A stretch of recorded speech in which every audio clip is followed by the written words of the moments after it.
Welcome to my tube channel SM classes में।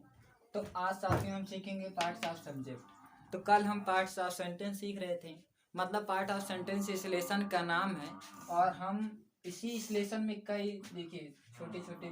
तो साथियों यहाँ देखिए पार्ट्स ऑफ सब्जेक्ट मैंने आपको बताया, सेंटेंस पहले डिफिनीशन दिया, फिर उसके बाद सब्जेक्ट सेंटेंस के मैंने भाग बताया। अब फिर सेंटेंस के भाग बताने के बाद अब देखिए सब्जेक्ट के भाग कितने होते हैं। तो आप जानते हैं सेंटेंस के दो भाग होते हैं, एक सब्जेक्ट होता है, दूसरा प्रेडिकेट होता है। तो अब देखिए सब्जेक्ट के कितने भाग होते हैं, तो इस बात को हमेशा याद रखिए। देखिए सब्जेक्ट के भाग साथियों, एक क्वालिफायर होता है, दूसरा हेड वर्ड होता है या मेन वर्ड होता है। तो क्वालिफायर इनलार्जमेंट होता है और हेड वर्ड आपके नाउन या प्रोनाउन होते हैं। तो जो क्वालिफायर होते हैं इनलार्जमेंट जो होते हैं वो आपके तीन प्रकार के होते हैं। एक तो डिटरमाइनर होता है, दूसरा एडजेक्टिव होता है, तीसरा एडजेक्टिव फ्रेज होता है। तो यहाँ देखिए साथियों सूत्र है, तो सूत्र में देखिए डिटरमाइनर सबसे पहले, अगर हम इसको क्रम से लिखना चाह रहे हैं सब्जेक्ट को, तो सबसे पहले डिटरमाइनर लिखेंगे, फिर एडजेक्टिव लिखेंगे, फिर हेडवर्ड लिखेंगे, फिर एडजेक्टिव फ्रेज लिखेंगे। तो आप जान रहे हैं कि क्वालिफायर आपके तीन प्रकार के होते हैं, डिटरमाइनर, एडजेक्टिव, और जैसे ही एडजेक्टिव लिखेंगे तो ये आपको लिखना है सब्जेक्ट के दूसरा जो रूप है हेडवर्ड। तो हेडवर्ड या मेन वर्ड, तो हेडवर्ड मेन वर्ड कौन होते हैं, नाउन या प्रोनाउन, तो इसे लिखेंगे। फिर उसके बाद क्वालिफायर का तीसरा रूप एडजेक्टिव फ्रेज लिखेंगे। और इसे भी याद रखिएगा साथियों,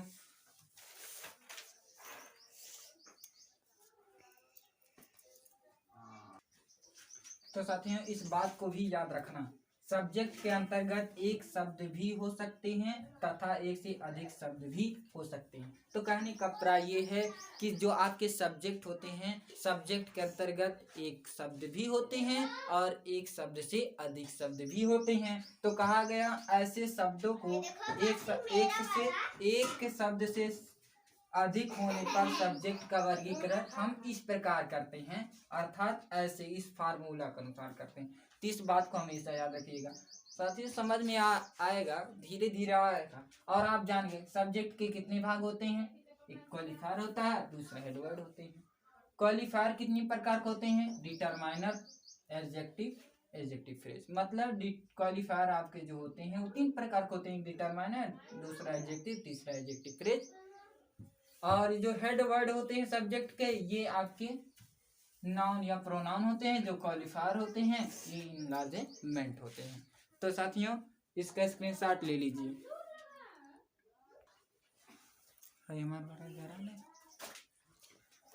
तो साथियों देखिए नियम फर्स्ट है, फर्स्ट नियम क्या है, यदि वाक्य में केवल हेड वर्ड हो, कहा गया यदि वाक्य में केवल हेड वर्ड हो तो आपके सेंटेंस कौन बनेंगे। देखो सूत्र, सबसे पहले वाक्य कैसे बनेगा, सबसे पहले हेड लिखेंगे, दूसरा प्रेडिकेट लिखेंगे।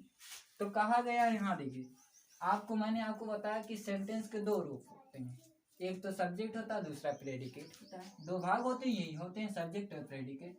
तो मैंने जैसे यहाँ लिखा रवि रंग, ठीक, रवि रंग, यहाँ रवि क्या है, मैंने कहा कि कर्ता के छोड़कर।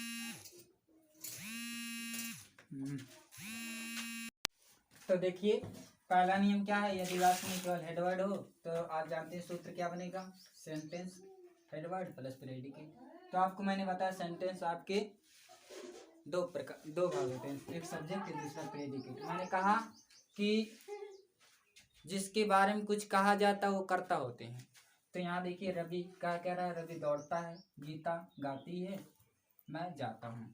तो यहाँ देखिए नोट इतना, यहाँ देखिए नोट में कहा गया हेडवर्ड के स्थान पर नाउन या प्रोनाउन का प्रयोग होता है। तो यहाँ देखिए जो रवि है ये भी नाउन है, गीता ये भी नाउन है, आई क्या है, प्रोनाउन है।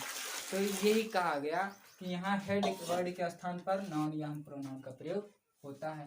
तो पहला ये आपका नियम है, तो इसका स्क्रीनशॉट ले लीजिए। साथियों देखिए कहा गया यदि वाक्य में क्वालिफायर तथा हेडवर्ड हो, तो क्वालिफायर आप जानते हैं सब्जेक्ट के दो भाग होते हैं, क्वालिफायर दूसरा हेडवर्ड और प्रेडिकेट होती है। तो यहाँ देखिए जैसे में क्या है, जैसे में एक लड़का दौड़ता है, तो एक जो है एक क्वालिफायर है, लड़का जो है वो बॉय है, मतलब हेडवर्ड है, और जो दौड़ता है ये प्रेडिकेट है। तो एक लड़का दौड़ता है तो ए बॉय रन। तो यहाँ देखिए दूसरा वाक्य क्या, एक हाथी चलती है, तो एक क्या अंग्रेजी एन हो गई, हाथी का अंग्रेजी एलिफेंट हो गई, एलिफेंट मूव। तो यहाँ एन एलिफेंट मूव, तो एक हाथी एक जो है ये क्वालिफायर है, और जो आपके ये जो हेड वर्ड है ये लड़का है हाथी। मैंने आपको कहा कि जो हेड वर्ड होते हैं वहाँ हम नाउन या प्रोनाउन का प्रयोग होता है हेड वर्ड के स्थान पर।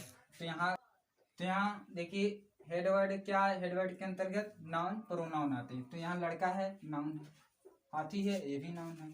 तो कहा गया, अब देखिए चलती है ये प्रेडिकेट है, तो ये क्वालिफायर होते हैं, एक क्वालिफायर होते हैं। तो समझ में आया होगा, ए हाथी चलती है तो एन एलिफेंट मूव्स।